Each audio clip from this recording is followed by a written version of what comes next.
It's not often I get to talk to a DJ, an author, a mindfulness teacher, and very interesting ideas in terms of bringing everything together and getting the information out there. So, Dermot Whelan, welcome. I think we're going to have an interesting conversation.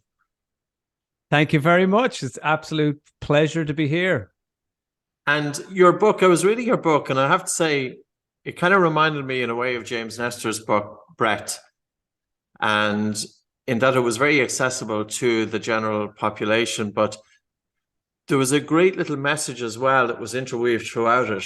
And a lot of topics that you touched upon, you did it in a very nice way to make it to get it out there. How come you got into mindfulness? That's number one anyway. That's the first question I'm going to go into. Did you have a racing mind yourself? Definitely, Patrick. Yeah. I talk about it in the book in terms of it becoming I guess, an extreme event in where I had a panic attack on the way to perform at a comedy festival, which is not particularly funny at the time when you're having it. But, it was certainly new to me, and I guess I had a lot going on. It was a kind of a perfect storm, and I guess it is for a lot of people, when they have an event with their nervous systems, it's usually due to a lot of things: stress, lack of sleep, a bit too much alcohol, a bit of imposter syndrome in there, and I guess no training in terms of how to manage the stress that my job was bringing me. I've always been the kind of person who enjoys doing lots of things.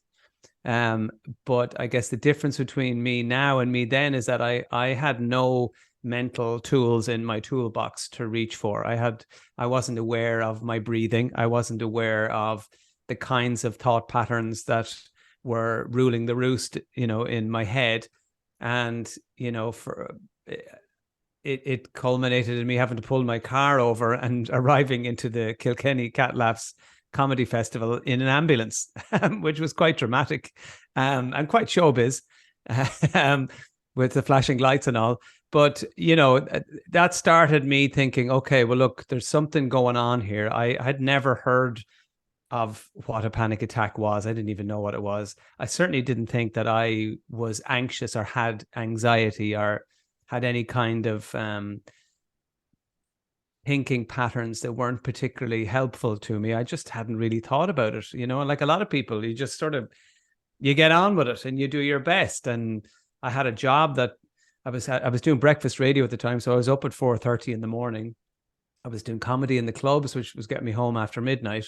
And I had small kids. And so that entire swirling world of life caught up with me, and I guess it set me on a path then to just made me a little bit more aware in terms of, okay, well, what am I doing that's not working here? Because, I just got a big signal from my body that something's not quite right. So maybe I could start to work with it instead of just taking it for granted or working against it at times. So I ended up just stumbling across meditation quite by accident. A neighbor told me that she taught it to the guards, and I thought, that's, they're pretty stressed out bunch of people. So, maybe there's something to this. And I started to look into it. So, that was 15 years ago. And, I've been a daily practitioner of meditation over that time. And I enjoyed it so much and felt the benefits of it so much that I wanted to deepen my knowledge of it. So I did teacher training with a chap called David G in California. He's one of the leading corporate stress management experts over there. And I liked his style because he mixed comedy. He's just a funny guy.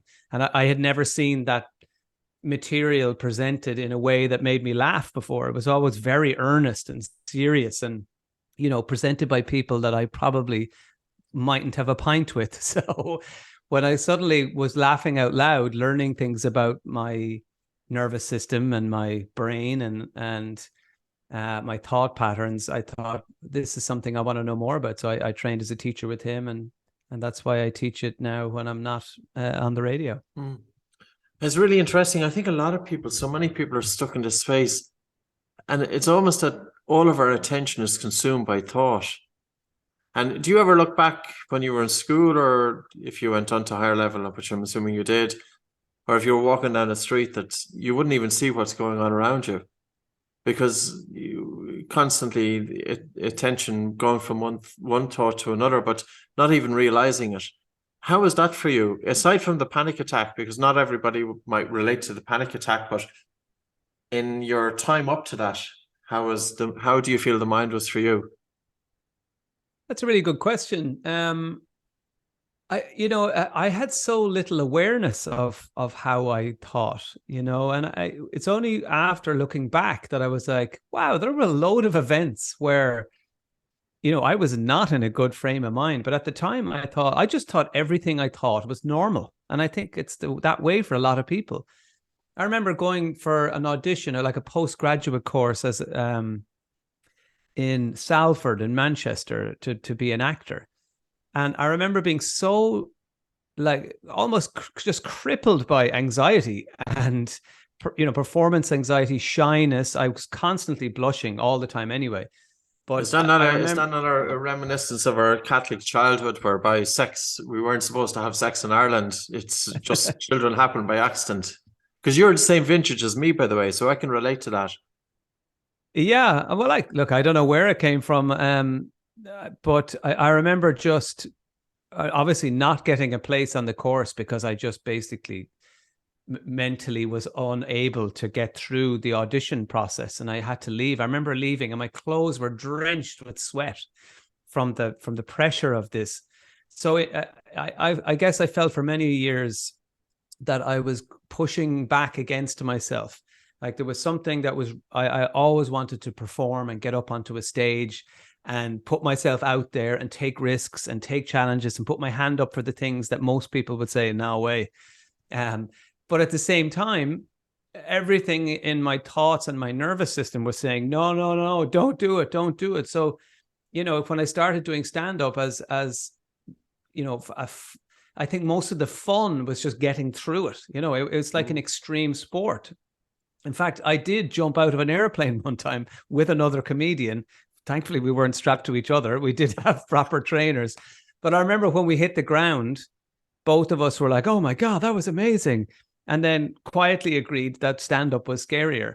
That what we were doing on stage was so terrifying, but I couldn't seem to make peace with it. And there were so many things in my life that I was putting myself forward for, but then, in sort of anguish through the whole process.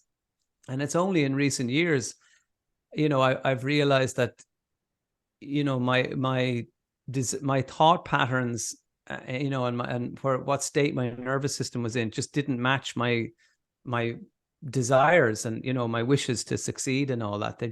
I think for a lot of people, sometimes we can feel like that. We want to be ambitious. We want to put our hand up. We want to take the risk. But as soon as we do, our minds start having a go at us. It's like having a dog that suddenly turns on you, as when you go to make that, to run across the park, suddenly your dog turns on you and it's, well, you're not good enough. And what if you do, if you fail, or you might look stupid. But we're never quite that aware that it's not as if we're super acutely aware of they're the kinds of thoughts we're having. It's only when we can get quiet and actually, make the time to sit with our thoughts, then you start to go, okay, I had no idea. It's like having a load of flatmates in a house, that are just always wearing balaclavas, which is a terrifying analogy, but it's that they're always there. You share the same space with them, but you actually don't know who they are. You don't know their face. So meditation, I guess, allows you to see who you're sharing your head with. It takes the masks off your thoughts, and suddenly you become aware of, hang on a sec, you're actually not a particularly good flatmate for me. You're not helping me, and the things you're saying to me are not particularly positive. And then once we cultivate a little bit of awareness of the kinds of thoughts that we're sharing our time and our heads with, then we can start to make efforts to try and replace them with the kind of thoughts that are a bit more nurturing and a bit more helpful and actually aligned to our desires and our wishes, instead of constantly pushing against them, because that's exhausting. At the start, it's quite a transition. One is living in the head. There's a lot of thoughts going through the mind. And even just placing attention on breathing or placing attention in the moment or into the body, it's difficult to put the thinking mind aside. Even when we start focusing on the breath, we're thinking about it. We're saying, there's my breath in, there's my breath out. It's no escape from the mind. I'm assuming a lot of people, when they think about, and also I don't even know if we should be using the word meditation. I don't know what we focused attention might be a different word, but when you start, can you remember back to that space whereby it was your first go at quietening the mind? And how did you find that? And I'm just kind of curious, because I'm sure there's people listening here, and maybe for the first time, that they're thinking, well, I am actually in my own head a lot. And the first steps then taking attention out of the mind of what to expect. And yeah, sure.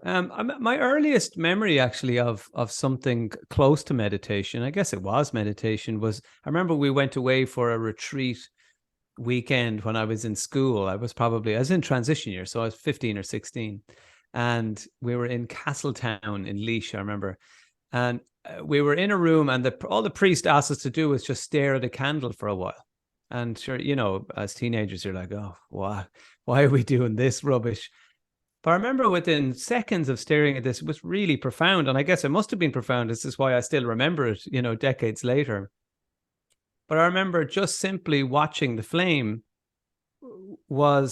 I had an incredible sense of peace and calm and a sense of something bigger than myself. And this was just a humble candle, in a not particularly interesting room. And then the priest played I Still Haven't Found What I'm Looking For, and tried to make it into what a song. Yeah, and tried to find a deeper meaning. But that's probably my earliest memory. So I guess when I started, the idea of looking at something or focusing on something or bringing my mind to something didn't seem that scary to me. But of course, my mind bounced all over the place. But, I had been taught from my teacher that it's okay if your mind wanders. We have between 60 and 80,000 thoughts a day. So they're not going to go anywhere. And in fact, they're keeping us alive. So we don't want them just to disappear, because we'd be dead. So once I was armed with that bit of information, which I think is one of the most important pieces of information that can be taught, that if you have thoughts, it's okay. Your brain isn't broken. You're not doing it wrong.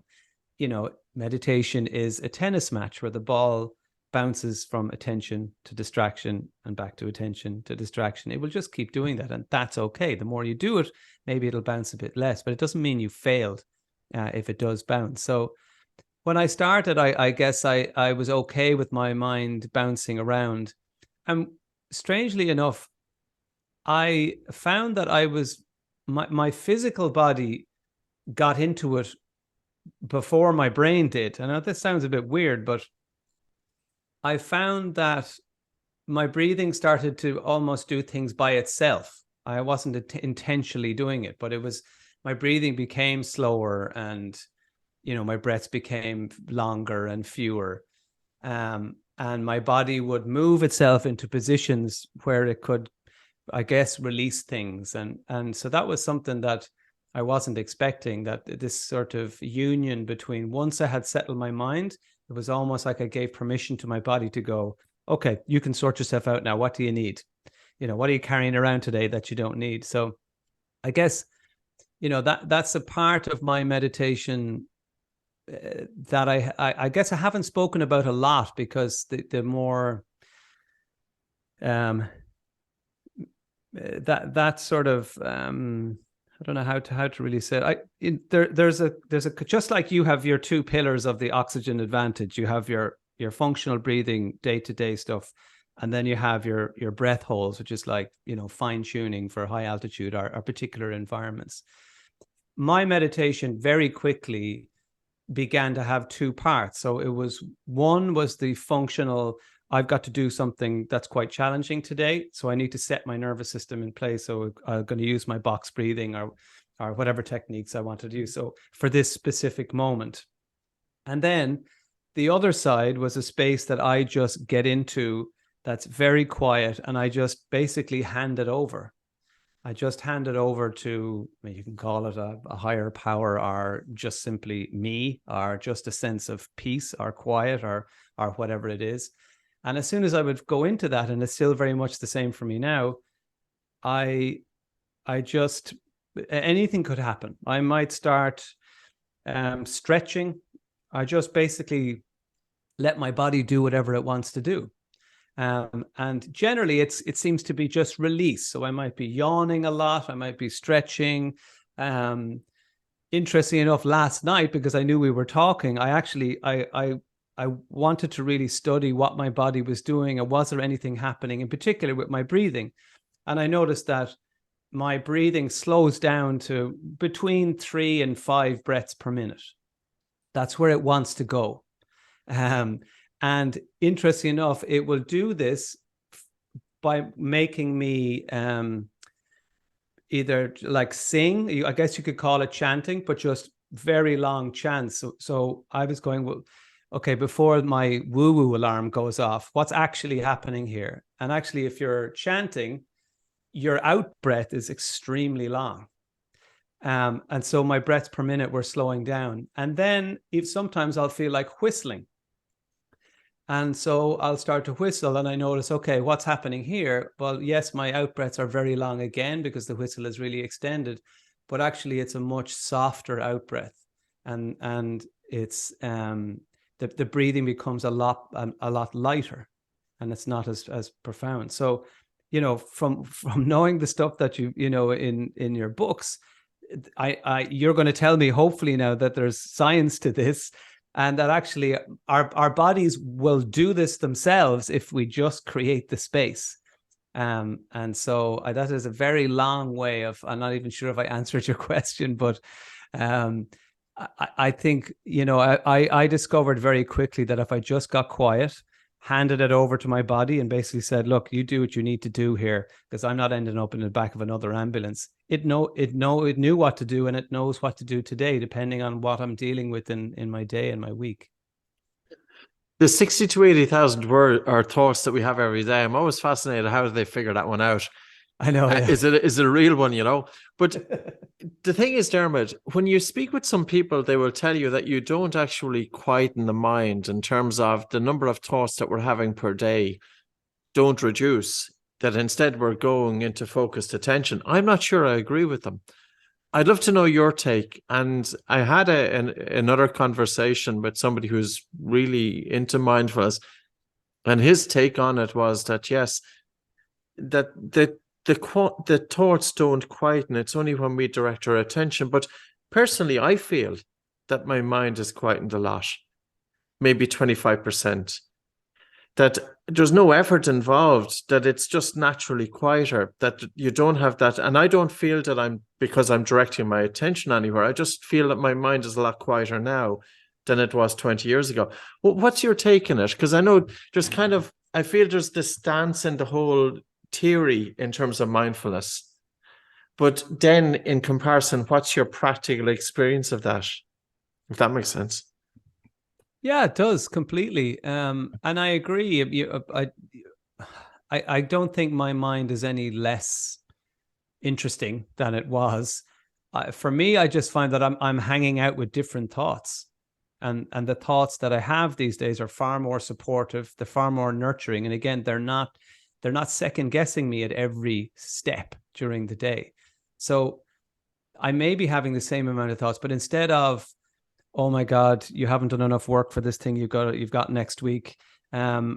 You probably shouldn't be really doing it in the first place. You're not qualified. You're not this, that, and the other. Instead of that, I'm going, God, that tree has actually grown an awful lot since we planted it. You know, so I guess the kinds of thoughts, you know, I've referred to it in the past as, you know, Tinder for your mind, or Tinder for your thoughts. A meditation can be in that. A lot of us, certainly me in my olden self, I was hanging out and dating a lot of thoughts that were no good for me. And whereas these days, I find that I'm spending a lot more time with thoughts that are more positive. So I don't think you're eradicating thoughts. I don't think our brains are designed to have thoughts removed. We can't kind of surgically go in there and take them out. But I find that a calmer mind is, I think for me, is less friction. You know, it's not that there's now suddenly 50,000 thoughts where there were 10. It's just the kind of thoughts that are in there are easier to get along with, and they don't make themselves known as much. Like if you're agitated, like if you feel agitated, it's not that now you have thousands of more thoughts in your head. It's because the ones that are in there now are pushing against your deeper desires, or your sense of self, or whatever sense of calm, or whatever you want to call it. But there's a little civil war going on in there. And the less moments of civil war we can cultivate by getting quiet and becoming aware of what kinds of thoughts are in there, then, you know, the less friction there will be, and the calmer our minds will appear, I think, you know. I mean, is that what you think, or? No, not necessarily, but I don't know what the answer is, you know. I just feel people would say, with a very agitated mind, say somebody with depression, somebody who's got a high levels of anxiety, normally the description is that their mind is really racing. You know, it's literally, there would be no gaps from one thought to the other. It's just going from one thought to the other, to the other, to the other. When an event happens, they can't stop thinking about it. Whereas I feel when I was in my teenage years into my early 20s, my mind was, I never considered anxiety or anything. But I know when I went down one end of the street to the other, I wouldn't see any of it. And I knew in school, I had terrible concentration, totally living in my head and totally immersed in thoughts, and a mind that wouldn't stop thinking. But when I look back now, 30 years on, the mind is immeasurably quieter. And I don't feel that it's because I'm directing my attention. So if I was to measure the thoughts that I was having back then and the thoughts that I was having now, I would say I've got about 20% less thinking. So I don't know. I don't know the answer. Yeah. And that's why I was kind of curious in your take of it, you know. Here's an example. One of the great benefits for me, pretty much as soon as I got cracking with meditation, was that, and I didn't notice it until this particular morning. So I woke up one morning, it was the weekend, and I remember that I had forgotten to send an email the previous day, and it was quite important. And I heard myself say out loud to myself, "Oh, Dermot, you idiot." And I was kind of stopped in my tracks, and I went, my God, I have not heard that voice internally or externally in a very long time. And I can only put it down to the fact that I've started meditating. So this was an imperceptible turn down in the volume of that voice that was chipping away at me constantly. Now, I knew that voice was always there when I was younger, but I thought it was something that was a positive, in that it was keeping me accountable, keeping me in check. But of course, it had long past that. It was just beating the hell out of me, and it was never satisfied. And I think it's like that for a lot of people.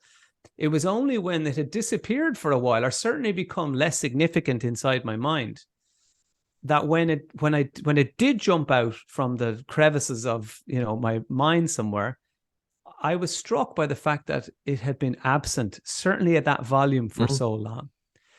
And I say that it's an incredible feeling when that inner critic, that voice that has been chipping away at you, possibly for as long as you can remember being alive, when you realize someday that has now flipped to being your number one supporter, then you really feel like you can do anything. Because you're not throwing roadblocks in front of yourself. And that can only have come from the fact that I was meditating. Is it that there were less negative, hurtful thoughts being directed at myself? Or was the volume just turned down? Or was I just, because every time I meditate, I'm firing up my empathy center. So maybe I'm just, working a part of my brain that's producing kinder thoughts towards myself. Whatever the reasons are, that was a direct result of it. So I guess the real answer is, does it really matter whether we've less thoughts or different thoughts? If you're feeling happier in yourself and you're not in the back of an ambulance going to work, then I think that's a win. So it's contentment. And do you feel it's brought you that contentment? And the other thing is, do you feel that you've experienced life a little bit more in your journey over the last 15 years? Whereas you see things now, you experience, or at least you feel that you're experiencing life, whereas before you may not have, because of consumed in thought. Yeah, because I think if you're beating yourself up in your head the whole time, it's very hard to notice a beautiful sky, or interesting paintwork on a building. Or, one of the things I notice is that when I walk down the street now, I tend to look up. And I guess traditionally most of us don't. We're either looking down. If you're on your phone, you're definitely looking down. But you tend to sort of look at, people height level. Whereas now I was walking down through Dublin the other day and I was going, oh yeah, I do this a lot. I don't think I had ever noticed, what's above the shop front, some nice architecture actually in Dublin. Yeah. And you're like, well, these buildings are actually quite nice. I think we tend to do it possibly more if we're tourists and we're wandering around, because that's because we have no other, we generally have a bit less on our mind because we're on our holidays. But, that's a small, I guess it's a metaphor for how we see our lives, that you tend to look at things from other directions, whether that's a building that you walk by every day, or maybe it's a problem that you've been having, or, a relationship that you've been in that suddenly you start to see from a few more angles and you have maybe a bit more gratitude for, or, we start to widen our perspective a little bit. So once that happens, you can't but enjoy life a little bit more because you haven't got tunnel vision. You're not just looking at the same thing the same way day in, day out. That's why we fall into these ruts in work and relationships and whatever you're having yourself, is because we're caught in these mental loops of seeing something from the same angle repeatedly. We're never going to break that unless we start to change how we use our brain. And I, from your work, which really excites me, and that I can't wait for people to use your app and learn a bit more about it if they can, is because bringing in the breathing aspect of it, I think is a brilliant gateway for a lot of people as well. It's another route to what I've just been describing, because a lot of people are terrified of their minds. Yeah. I talk about this study that was done in the University of Virginia 8 years ago, where they got a few hundred people, and all they asked them to do was sit in a room with their thoughts for, between 5 just the electrocution study. Yeah, you refer to in your book, yeah.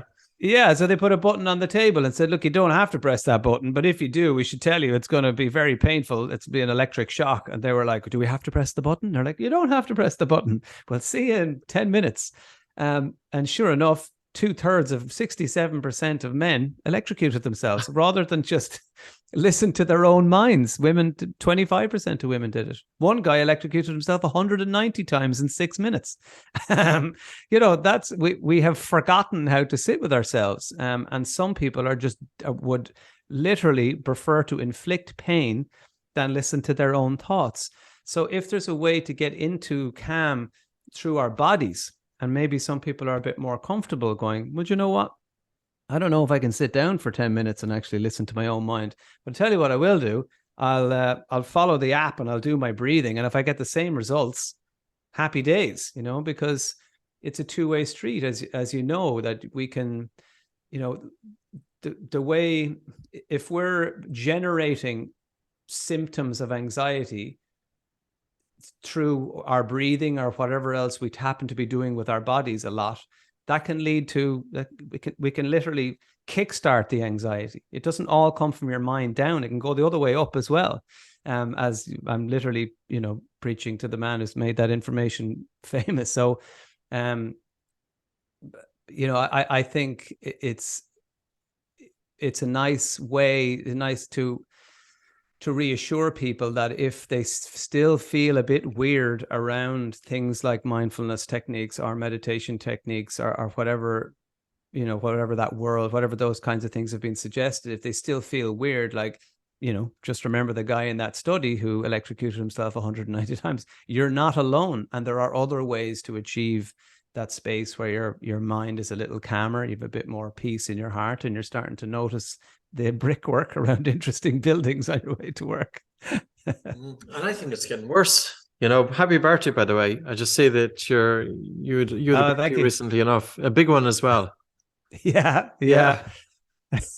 Big zero. Yeah, does it? Because I'm almost there. I'm only a few months behind you. Does it change your perspective a little bit? Does it kind of? Because I feel it is for me. I start to realize that it's kind of. I've got some years left, but I haven't as many as I used to have a few years ago. Put it that way. That the future is getting smaller, and it's kind of changing things in terms of work-life balance. Whereas before, we're very much driven as individuals to be productive. I don't know. Sometimes I question who was done the driving here. We have a population that are typically up to our neck in a big mortgage by the age of 30 years of age, which I think is a great trick to get us working productively for the next 30 years, because otherwise we're going to lose our house. So we have to be contributing. And I don't mind contributing, but I'm wondering, I'm wondering what's going on in the background. For you, with this big zero, how is it for you? Does it, how's life in terms of, do you have any things that you're thinking about differently now? Yeah, it's a strange one. It's definitely been a mixture over the last week or so in terms of, I'm not the kind of person who walks around and tells everyone how old they are. It's just not me. The kind of, I'm over the hill now, because I really do feel that's unhelpful and, not very interesting. But I think I agree that it sharpens your focus in terms of, what do I really want to be doing? Time is getting a little bit more, the commodity of time is getting a bit more precious. What I do have on the other hand, though, is a great sense of gratitude for still being here and well, because I think, again, we're so caught up in the going and the striving and the doing that we forget actually that, getting to 50 is a win. That's a result. I have friends who are no longer here, unfortunately, and have been gone a long time. Would they have paid extra money or whatever, to get to 50? Damn right they would, so I'm not the kind of person that would suddenly just, walk in dramatically, tell my boss to take a hike and then go off to an ashram in India and say I'm meditating forever. But I guess it does focus your mind in terms of what are the things that are taking away from the other things that I really want. Is my time fairly balanced? That's the question. And you feel that's coming in? Well, do you know what? It's not, because I don't think it ever just happens. I'm working damn hard to make that happen, and I think I'll always be a busy person. I'll always be, I don't like the phrase busyness, because I think we like to wear it as a badge of honor sometimes. I'm always amazed by if you ask someone how are they getting on, suddenly they launch into 50 ways of saying how busy they are.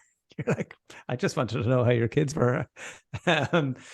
But I'll always be the kind of person who likes, to be doing different, challenging things, and I get bored.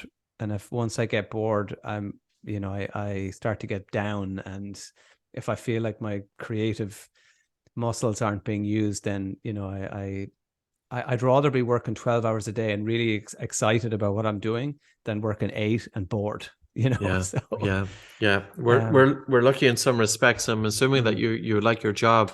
You've got a very creative endeavor. Even like DJing, for example, it's very much you're communicating to a wide audience. You're thinking on your feet, It's very creative, and comedian, I can imagine just getting up and improvising or stand up, in terms of that's really to get into flow states, because if you're stuck in your head getting out on stage, not a whole lot is going to come out.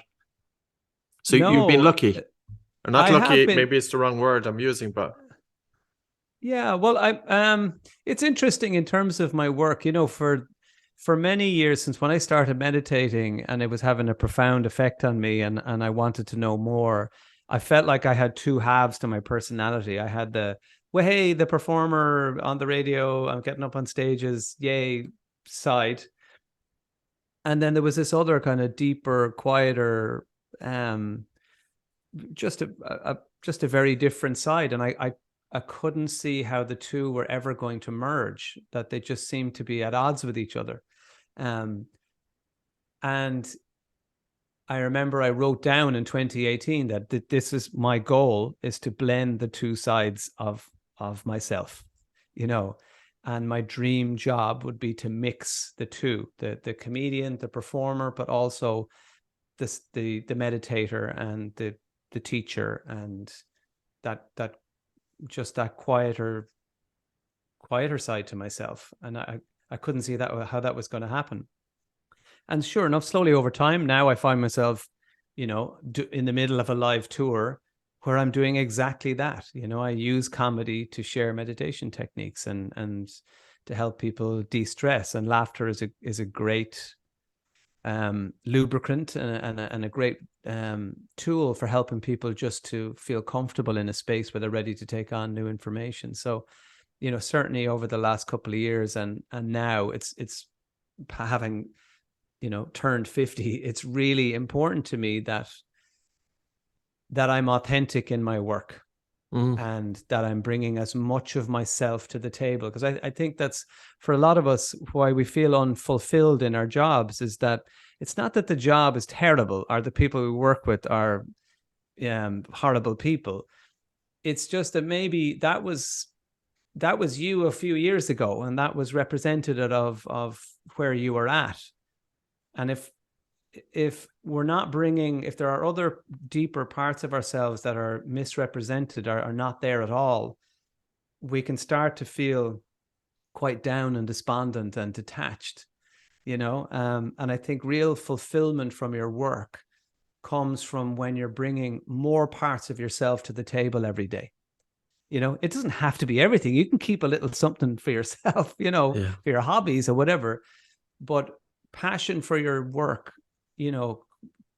if there are other parts of ourselves that just aren't being represented at the table, it's very hard to stay engaged, and particularly if your job was ticking all the boxes of you, 8 years ago or 10 years ago, or whatever that was, that was a formula that worked for you back then, but may not be necessarily representative of who you are now. There's a book which is worth reading. It's called Bullshit Jobs. And there's a lot of jobs out there which are pretty much that. So it's kind of unfortunate, you feel there's some people, and they reach a certain age and they just feel they're asking the question now, what I've just devoted 30 or 40 of my years to this, and I just feel unfulfilled. This would be a question that really it should be, I'm not sure where it should be, but how some people are lucky enough and fortunate enough to find an occupation and a career that is married with their strengths and their interests. And then a lot of people don't find it. And is it that the people who don't find it, maybe they don't ask the question? Maybe they just go into that rut and that routine and they just stick there, and that's the way they are. And then after a few years, they feel not particularly happy. I'm going to circle back. I think that was a phenomenal idea, what you did with bringing mindfulness and comedy on so many levels. And because we have to ask this question, mindfulness and meditation and focusing on the breath is nothing new. It's around for thousands of years. Yeah. Okay, it came to the West about 40, 50 years ago with John Kabat-Zinn, when he coined the phrase mindfulness, which I'm not sure if I even like it either. But would you feel that a lot of people are intimidated in bringing meditation because it's seen of this left of field, and you're looking at people and they're serene and they're all of this nonsense that goes with, there's a lot of crap that goes with it, Dermot, and it puts the people right down the middle, completely off it. So what you've done is you got rid of the crap and you've made something that's very accessible, that there's nothing intimidating. No man is going to walk into, I wrote a book, Anxiety Free, back in whatever, 2010. It was about mindfulness and anxiety, yeah. And I was just thinking to myself, there's no man going to go into, well, there's very few of them, going to go into Eason's, grab a copy of this book and walk down the street with a book called Anxiety Free in the air, because it's not something that we shout from the treetops. Whereas everybody will feel comfortable going to a comedy gig. There's nothing intimidating about it. Was that on purpose, or was it just by accident?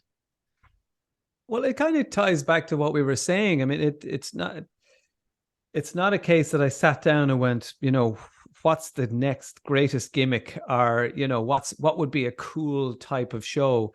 It literally came from who I am in terms of, I have both these sides to me. How do I marry the two things that I'm most passionate about, which is comedy and meditation? How do I blend my two worlds so that I don't go crazy? And that's where the book Mindful came out of, and that's where the show Mindful came out of. So it wasn't something I kind of dreamed up. It was more a kind of, how do I blend my two worlds? Just like I had written down in 2018, how do I do this? How do I be at peace with all these different parts of myself? Because I guess it also came from a frustration from myself that when I went looking for literature, or, to get into this stuff, it was exactly what you said. It's always pictures of stacked flat stones, really beautiful people. If you Google meditation, and this is something I love to poke fun at in the show, you're going to see a really beautiful, generally a woman, because I think the whole sort of wellness, spirituality, meditation world alienates men from the gate. It's very much the artwork, the language, everything is very much aimed at women. And the men are kind of left scratching, well, what do I have to do? Kind of have a nervous breakdown, and then I go and then I no, we go in the piss, Dermot. You know what we do. Yeah. But yeah, if you Google meditation, you're going to see a really good looking woman sitting somewhere extremely beautiful, probably in the lotus position, with this beautiful look of oneness. And of course, she's not experiencing enlightenment. She's waiting for someone to take the picture. Yeah. She's had great hair, makeup done, or else the other one is that the internet wants us to believe that you can only find, peace and calm at heights of 2,000 feet above sea level, because they're always on top of a mountain looking out over the Himalayas. And you're like, I don't live there. No one lives there. A handful of people do, but the rest of us, live in townhouses, are semi-detached, are bungalows, and there is no wooden jetty out into a serene lake. Or if there is, it's probably so rotten from drizzle, it's going to collapse and you'll end up at the bottom of the lake. So what I just try and debunk all that rubbish that put me off for years, that made me feel awkward and weird when I started meditating, because I thought people would think I was a crusty hippie, and, and look, if you are into the spiritual side of it, or the more traditional spiritual side, you're into the more, that's scented candle approach to meditation, then brilliant. If it works for you, then do it. But for a lot of people, they're not, particularly men. And that's why I love seeing so many men at my shows, because if ever I went to a wellness weekend, involving some type of meditation in my past, it was like, there might have been two men at the whole thing, and they were either working there or they were lost. So, this stuff has to be accessible, because it shouldn't be exclusive. It's used by athletes. It's used by, high performance individuals. It's used by law enforcement, by the military. They just call it different things. Like the guy who taught me meditation teaches meditation to the San Francisco Police Department, except you know, and he's as hippie as they come. He's got a big white beard, and you know, he's got the beads and all that, but he also gets that that's not everyone's way. So he doesn't teach meditation to the police force. He teaches them tactical breathing. So you know, it's still the same things, you know, but it's just couched in a different language. And this stuff needs to be presented in a way to everybody that they can relate to, you know, and laughter is a great way of helping people relate to a subject or to get comfortable in it, you know. Because whether you sit down in front of a scented candle in your linen yoga pants, you know, or whether you're sitting in the cab of a JCB with your head racing about something that's going on at home, and you're finding it difficult to stay calm throughout the day, you know, you should have access to these things, the same techniques, you have the same nervous systems, you know, and that's what I try and do is just to, you know, I'm not going too in depth in the shows. I go through some various styles with people. I mean, the show itself is a mixture of me telling my story through stand-up comedy. You know, then it's like a funny TED talk explaining the why and the science, and, you know, and giving people, because I think it's important they know what's happening to their bodies and their minds when they do these techniques. And then the last part of the show is we actually go through some of the techniques. We even do a chocolate meditation to show that it doesn't have to be, it can also be delicious. But you know, it's a jumping off point for people. It's a start point, because, you know, a lot of people go, I know I need something, but where do I start? You know, and that's what motivated me to write the book and to do these shows in the first place.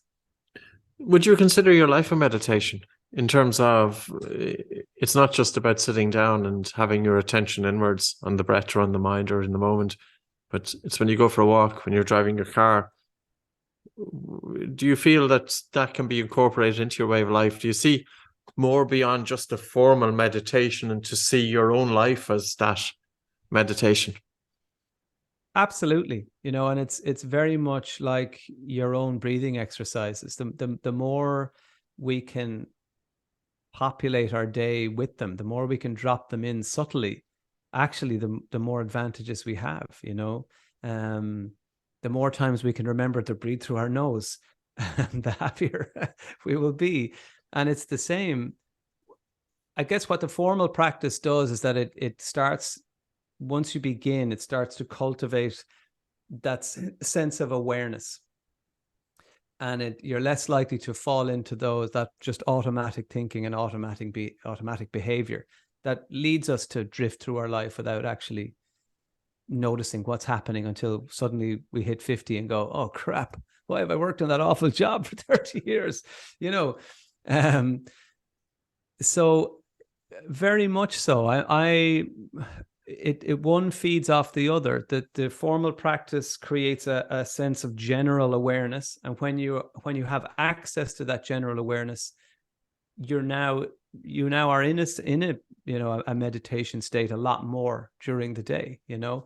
But I also put reminders. I write, you know, little things on my hands to remind myself to do a little, you know, to focus on my breath for a few minutes, or to ask myself, how am I breathing, or how's my posture, or so I think you can't help making your life into more of a meditation by beginning the practice. It will just happen, you know. And with that comes a sense of awareness, more of a sense of what's important to you, and more self-belief in terms of getting after it, I think, you know, because sometimes we can have all the awareness in the world and we might know we're not happy with the relationship or a job or whatever it happens to be, but we mightn't be in a state to actually do anything about it.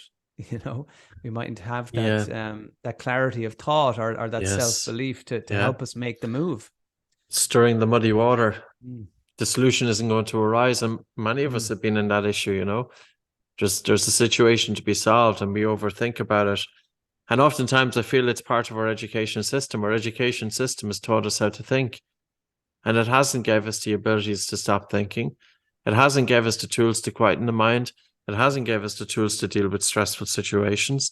So I think the education of the future needs to be it really needs to be fine tuned, and bearing in mind that we're 25 years or 30 years without mobile phones and smartphones, whereas the kids coming down the tracks have been literally born with a smartphone next to them, and they are distraction devices. You were talking about the electrocution people. Well, every time you're looking into your phone, it's getting a hit of dopamine, and it has become addictive. But all the time, our attention is surrendered outwards as opposed to bringing it inwards. Alcohol, because I'm conscious we're coming to a close. Alcohol is quite a strange one in Ireland society, and also in Western societies. There's always this kind of thing. There's a bit of pressure on people to be drinking alcohol, and of course, when the mind is racing, it would be normal to drink alcohol to help bring a quietness to the mind. When you wrote, I wouldn't have brought it up only for you've written about it in your book. What's your stance on it? Alcohol. Yeah, well, actually, it ties into what we were just talking about. I asked a question at one of my shows recently to the audience, who here learned some techniques to deal with stress in school or to quieten their minds? No one out of 1,000 people, 0 hands went up. Yeah. And okay, well then what were we being taught? And all you got to do is turn on the TV. I was watching a show, one of my favorite shows at the moment is called Yellowstone, with Kevin Costner setting a ranch in Montana. But, it's representative of what we see the whole time. As soon as there's a stressful situation, they walk over to the decanter and pour themselves a stiff drink. Yeah. And that seems to be even more popular now in shows. Everyone seems to have these crystal decanters. Like, where are they coming from? Or smoking cigarettes.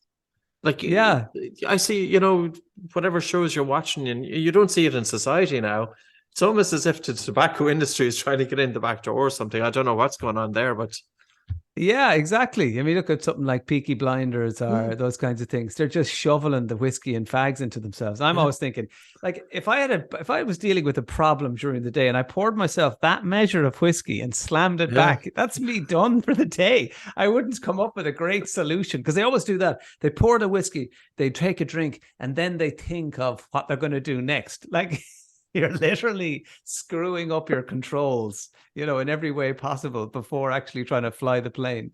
But, it's exaggerated on television, of course, but these are the stress relief tools that are demonstrated to us by the grown-ups around us constantly. When you were growing up, it was the same.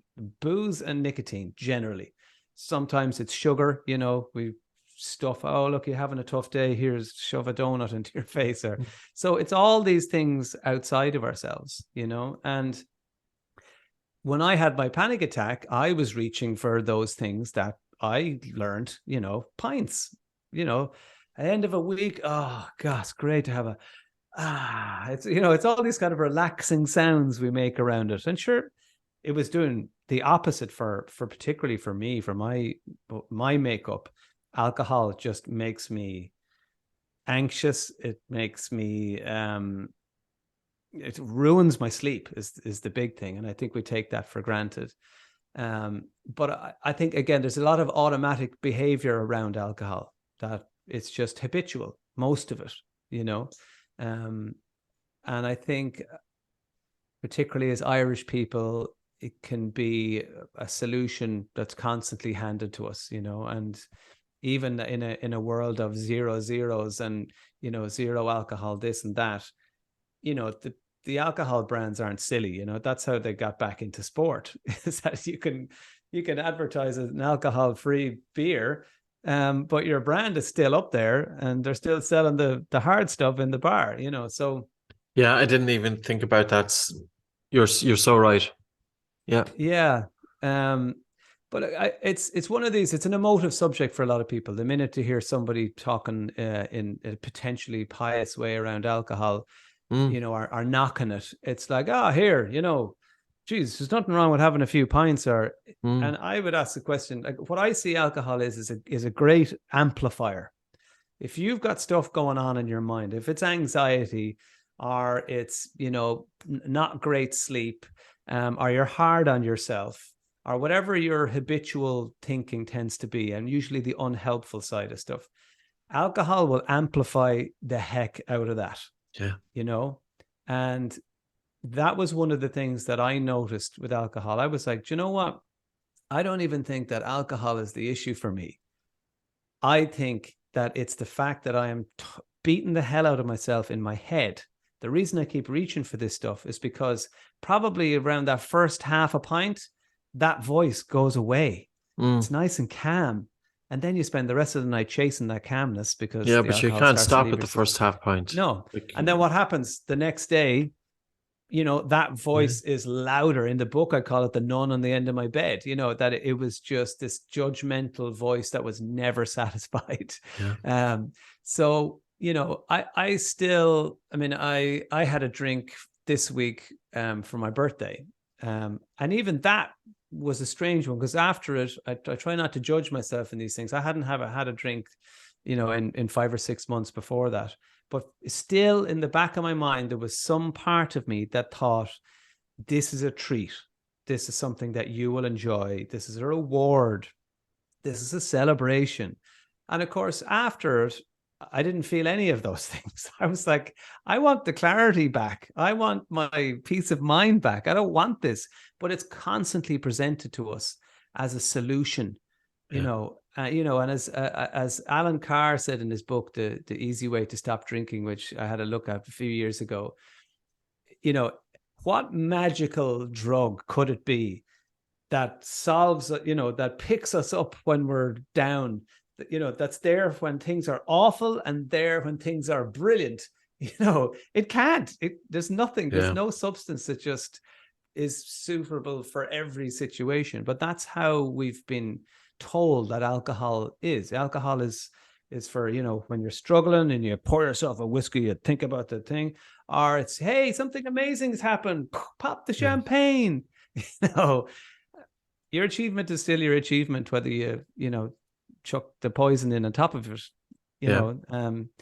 but I think it's one that I have to constantly work at, because the brainwashing is so strong. Oh, totally. I would agree. I'm sure I'm the same boat.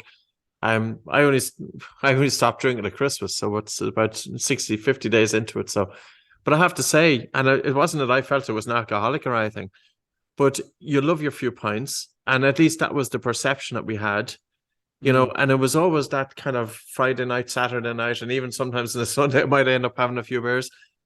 And it's just 50 days on, it's just, I feel there's a surge of energy, a clarity. And I went to Clifton there last weekend. It was they're all getting fairly hammered around me. And I was just thinking I'm going to wake up sober in the morning with no hangover. And of course, Saturday or Sunday arrived and two of them are dying. And I would say that was me. It's not that I'm casting any judgment. That was me as well. You just have that comparison.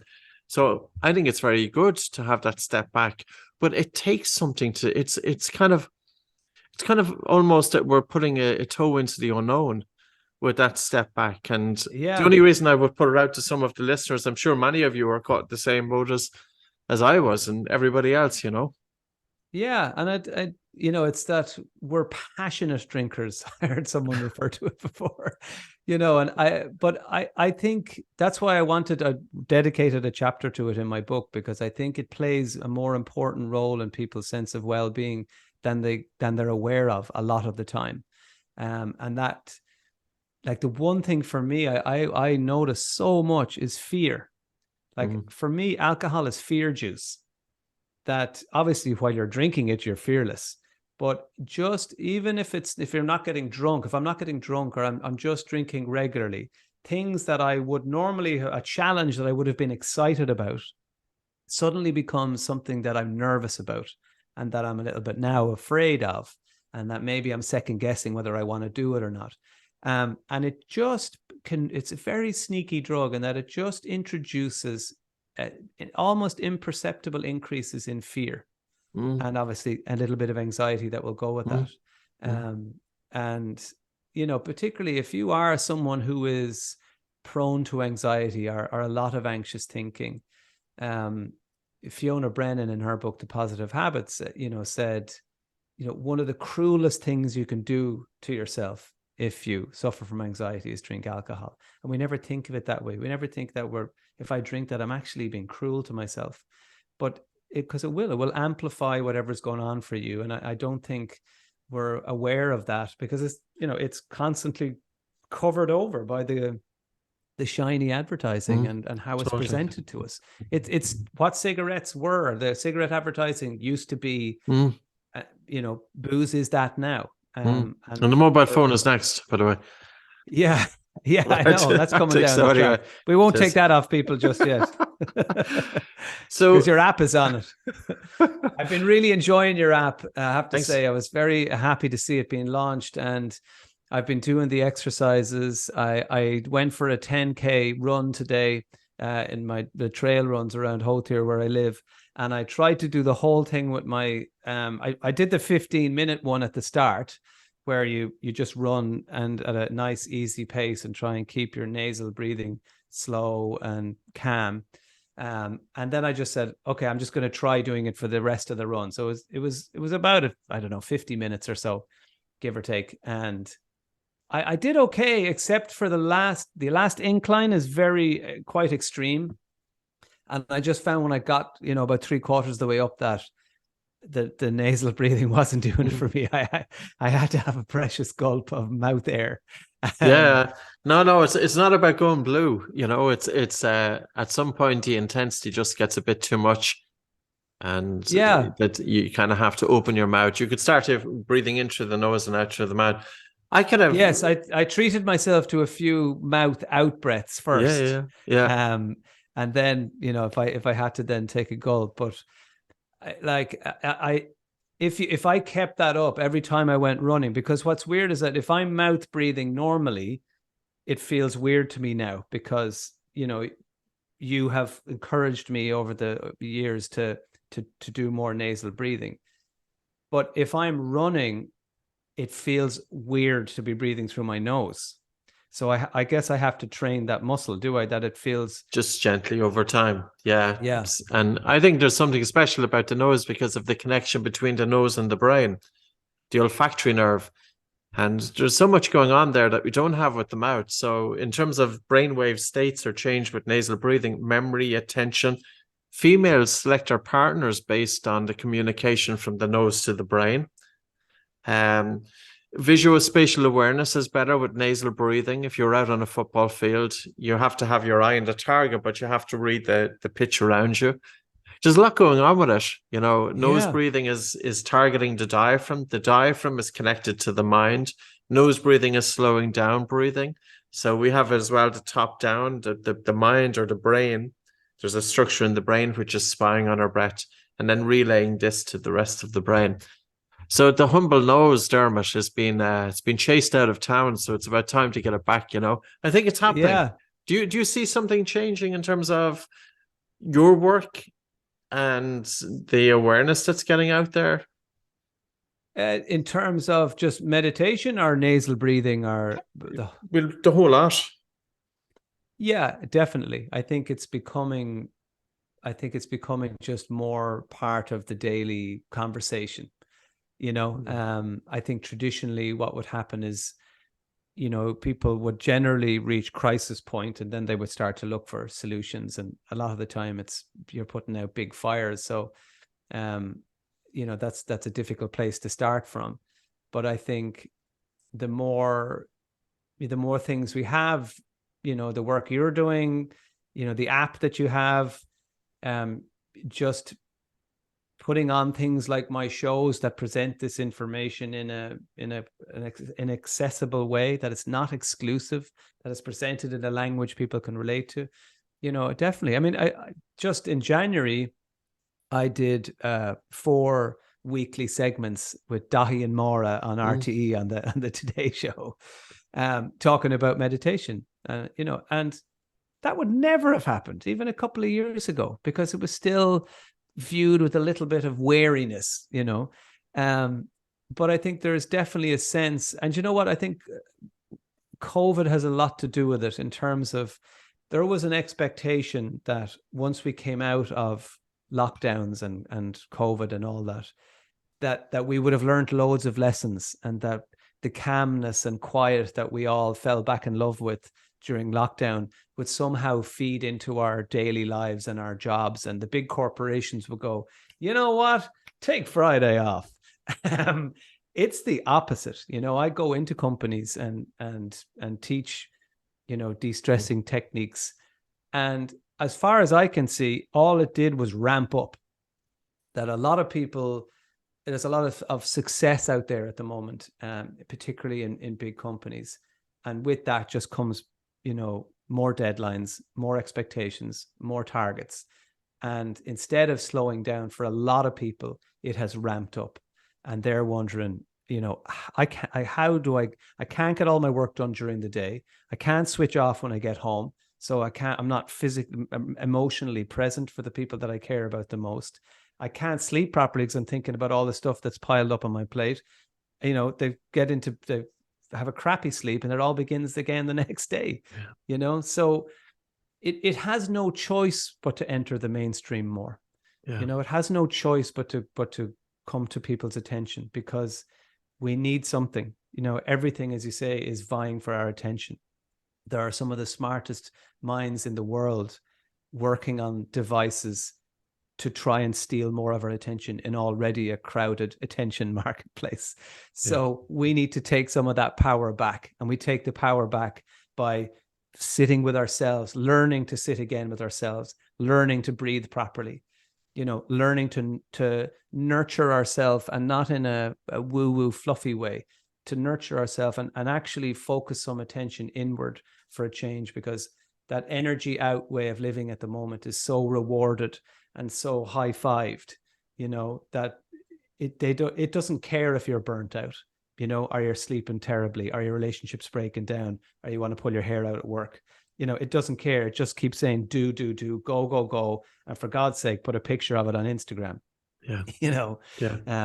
But totally. We can take the power back. And it doesn't have to be a radical life change. You don't have to suddenly move to India or tell your boss to F off. You can just, try and start breathing through your nose at nighttime, or, take 5 minutes on a walk to actually look upwards instead of down at the ground and thinking about what happened 10 minutes ago or what might happen in 10 minutes. It's super. Dermot's book, which I highly recommend, is called Mindful. And I assume people can get this on Amazon and different places on Eason's. It's in Ireland, but a lot of our listeners are international. It's a very accessible book. And I'll say to, in terms of, you see as well, it's always a good sign when I have plenty of notes written on the inside of it, that I'm pulling things out of it myself. So I would really, I think it's a very nice book to read, and you'll get some very nice pointers. And it's written from the perspective of somebody who's writing about mindfulness and meditation, not just from a theoretical point of view, but it's almost that the experience is coming through in the pages. So it's a pleasure, Dermot. How do people find out about you? DermotWhelan.com is the easiest place to go. If they're interested in catching me on the road, if they're in Ireland, of course, you can get all my tour dates up there. A lot of it is sold out, but there's still a handful of seats left in a couple of venues. And yeah, it's something that I would love to do abroad at some point, take to other places, because we're all stressed out. So I think comedy and meditation, I would love to see it to work in other places and other countries. So hopefully that'll happen. That's my goal. It will. I can't see why. It's something that will definitely cross borders, I think it's a great idea. It's brilliant. Well done. Thank you. And well done yourself. Keep up the great work. It's fascinating stuff. And I think that people will particularly enjoy the app, because I found it, the way it's designed, it's just really easy to follow in terms of the waves when you're breathing and all that. Sometimes apps ask too much of you and your time, and I think you got the balance really nice. So I'm really enjoying it, and I will continue to try and breathe through my nose when I'm out exercising. Great stuff. Thanks very much, Dermot. Thanks, Patrick. Pleasure.